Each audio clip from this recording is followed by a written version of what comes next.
আচ্ছা, কেমন হয় যদি সবুজ ধান খেতে সমুদ্র ভেদ করে ধীরে ধীরে এগিয়ে চলা যায় ছোট্ট রঙিন ট্রেনে চড়ে, যেখানে প্রকৃতির আঁকা বিশাল ছবির ভেতর খুঁজে পাওয়া যায় নিজেদের গন্তব্য।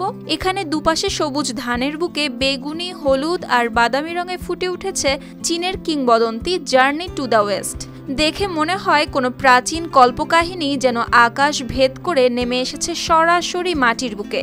আরও অবাক হবেন জেনে এই অপূর্ব ক্যানভাস ৪৫ হেক্টর জমি জুড়ে বিস্তৃত, যেখানে প্রতিটি ধানের শীষে লুকিয়ে আছে ঐতিহ্য, রং আর গল্পের জাদু। চীনের উত্তরাঞ্চলে শেংয়ান শহরের তানবো আর্ট কিংডমে শুরু হয়েছে বিশ্বের সবচেয়ে বড় আর্ট এক্সিবিশন।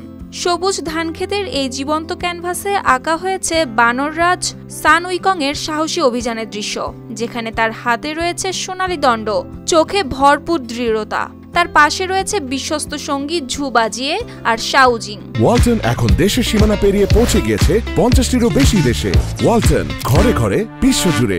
আরও আছে বিড়াল আর বিড়াল ছানারা। তবে দর্শনার্থীদের কাছে সবচেয়ে মনে রাখার মতো দৃশ্য হলো ধানক্ষেতের মাঝে হালকা বাতাসে সাদা সাদা পিন হুইলগুলোর একসঙ্গে ঘুরতে থাকা, আর সেই ঘূর্ণনে তাদের মনে জাগায় নতুন উদ্দীপনা। ধানক্ষেতের আরেক প্রান্তে বেগুনি, হলুদ আর বাদামি রঙের ক্যানভাসে ফুটে উঠেছে বিশাল এক ফুল, যেন প্রভাতের আলোয় আকাশ থেকে নেমে এসেছে সোনালি পাপড়িগুলো।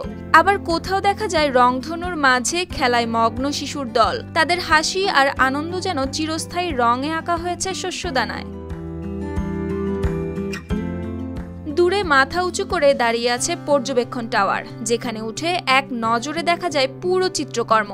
আর ক্ষেতের মাঝ দিয়ে এগিয়ে চলা ছোট্ট রঙিন ট্রেন সেই দৃশ্যকে করে তোলে আরও স্বপ্নময়। মনে হয় এই যাত্রা শুধুই ভ্রমণ নয়, এ যেন প্রাচীন কল্পকাহিনীর ভেতর দিয়ে বাস্তবের পথে চলা। সুপ্তি রায়, RTV。我是通过我和我的家乡这部电影知道的《盗梦空间》，然后这个是我第